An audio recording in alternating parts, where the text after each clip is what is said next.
Profesora Inírida y compañero. Mi grupo está conformado por mi persona, María Martínez, Victoria Barrios y María Álvarez.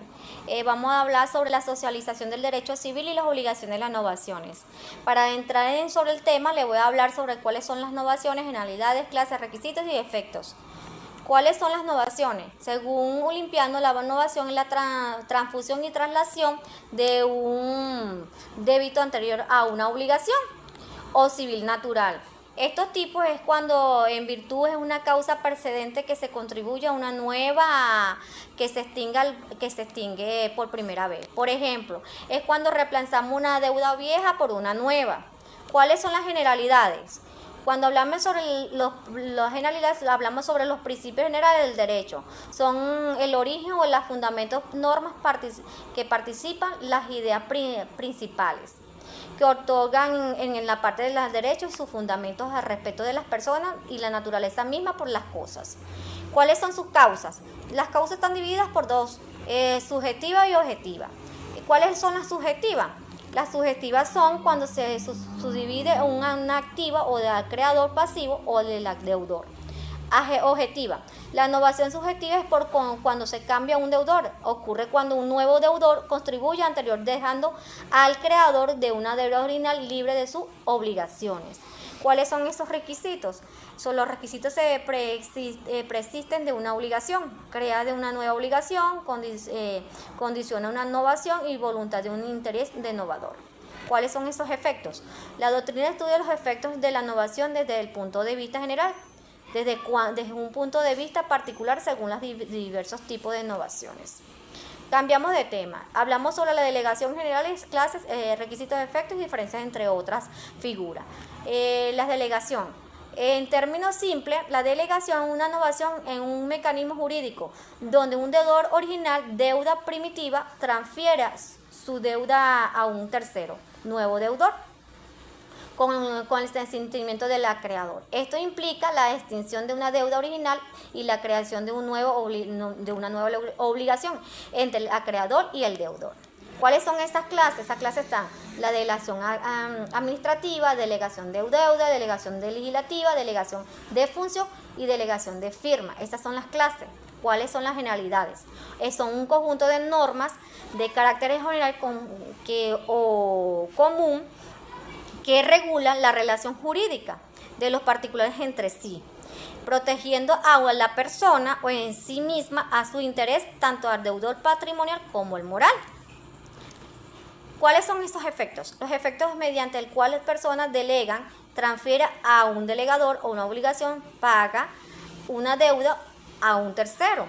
Delega estos jurídicos, producen diversos efectos. Tenemos extinción de una deuda original, nacimiento de una nueva obligación y consentimiento del creador. ¿Cuáles son esos requisitos? Tenemos varios requisitos. Capacidad. La capacidad, tanto el delegado como el delegador debe tener capacidad para realizar el acto jurídico. Consentimientos expresos. La delegación debe ser expresa en decir, manifestación de forma clara y precisa por el delegante. No admiten delegantes cítrica o ilícita. ¿Cuáles son los objetivos ilícitos? El acto jurídico que delega debe ser lícito posible. ¿Cuáles son esas formas? En algunos casos la ley exige una forma determinada para delegar, como por ejemplo las escrituras públicas. ¿Cuáles son los límites? Los límites de la delegación deben establecer claros los límites de actuar del delegado. Esto es decir, debe especificar qué acto puede realizar en cuál no. Ok, continuamos con el siguiente tema. ¿Cuáles son las diferencias con otras figuras? Las diferencias con otras figuras son: la delegación es una figura jurídica que implica el traslado de una obligación de un deudor original delegante a un nuevo deudor delegado con el consentimiento del creador. ¿Cuáles son las compresiones generales, clases de requisitos y efectos? La compresión. Modo de extinción de las obligaciones que operan cuando dos personas son reciprocativamente acreedor-deudor de una a otra. Generalidades. El tema es bastante amplio, abarca diferentes aspectos tanto en el ámbito laboral como en el ámbito contexto. Por ejemplo, instinta recíproca de deudas. ¿Cuáles son esos efectos? Extinción de deudas. Ambas deudas se abarcan en la mediante en que sean igual sin deudas de mayor. La otra solo extingue hasta el momento del aumento. Y automática. La compresión se produce de forma automática cuando se cumplen los dos requisitos necesarios de la parte de una empresa. ¿Cuáles son las clases? Las clases están divididas en tres. Lo que es compresión directa, compresión indirecta y tiempos libres numerados. ¿Cuáles son esos requisitos? Los requisitos para operar las compresiones son deudas recíprocas, ambas partes deben ser deudores y acreedor entre sí. Deuda líquida, en el momento exacto de cada deuda debe estar determinado. Deuda exigible, ambas deudas deben ser exigibles en el momento de la compresión. Deuda homogénea, la deuda debe ser de la misma naturaleza, ya sea dinero o cosas, figuras, intercambios de igual género de calidad. Espero que ya les haya gustado mi participación, lo dejo con mi compañera Vicky. Carmen Victoria Barrio, pertenezco al equipo de María Martínez y María Álvarez. Ahorita les voy a hablar acerca de la remisión de la deuda. La remisión de la deuda es un acto jurídico por el cual se renuncia a una deuda voluntariamente. Es decir, por ejemplo, cuando le prestamos un dinero a un amigo y decidimos no cobrarle. Las clases de remisión de la deuda son total, que se renuncia de manera definitiva; parcial, que allí hacemos un convenio si es una mitad o una cuarta parte; la remisión expresa, donde se manifiesta claramente a través de un escrito cómo va a ser las formas de pago. En este caso, la remisión tácita se deduce de los actos de las partes, así como también existen unos efectos en cuanto a esta remisión de deuda. La extinción de la obligación, se crea la deuda por extinción. Además de eso, existen unas implicaciones contables. Se pregunta cómo se va a registrar esta revisión de la deuda. Las implicaciones fiscales pudieran ser los posibles efectos fiscales que esto traería. Entre estos tenemos los requisitos de la revisión de la deuda, que es la capacidad de las partes, el objeto ilícito y el consentimiento del deudor. Además, les voy a hablar acerca de la confusión. La confusión es el modo de extinguir una obligación cuando se reúne en una misma persona esas cualidades, es decir, que es deudor y es acreedor. Existe una mezcla. Esto contiene también unos elementos.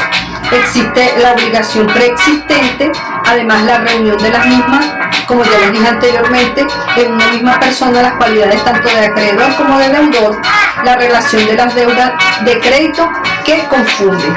Así también estos efectos de la confusión. Entre los efectos tenemos la extinción de la obligación, la deuda desaparece, implicaciones prácticas y consecuencias de las partes involucradas, extinción con otros modos de pago. La confusión especial tenemos que se refiere a los casos especiales con que se producen las situaciones. Es decir, un ejemplo como cuando le dejan a uno una herencia y por ende pasas a ser deudor y acreedor. Muchas gracias. Saludos, por aquí María Álvarez. En esta oportunidad voy a trabajar con el equipo de María Martínez y Carmen Barrio. Para ir finalizando nuestra presentación el día de hoy, voy a hablar de la prescripción de manera muy resumida y rápida. Por aquí les traje este dibujito que es el reloj de arena. Ustedes dirán, ¿qué tiene que ver ese reloj de arena con la prescripción? Ustedes saben que cuando estamos enfermos y vamos al médico, el doctor nos prescribe algunos medicamentos que en un tiempo determinado tenemos que ingerir para sanarnos. Entonces el tiempo tiene que ver mucho con la prescripción.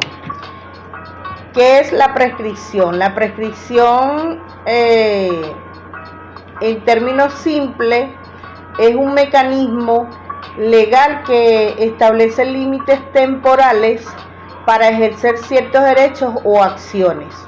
Es decir, si transcurre un determinado plazo sin que se ejerza un derecho, este puede extinguirse o por el contrario puede nacer un nuevo derecho.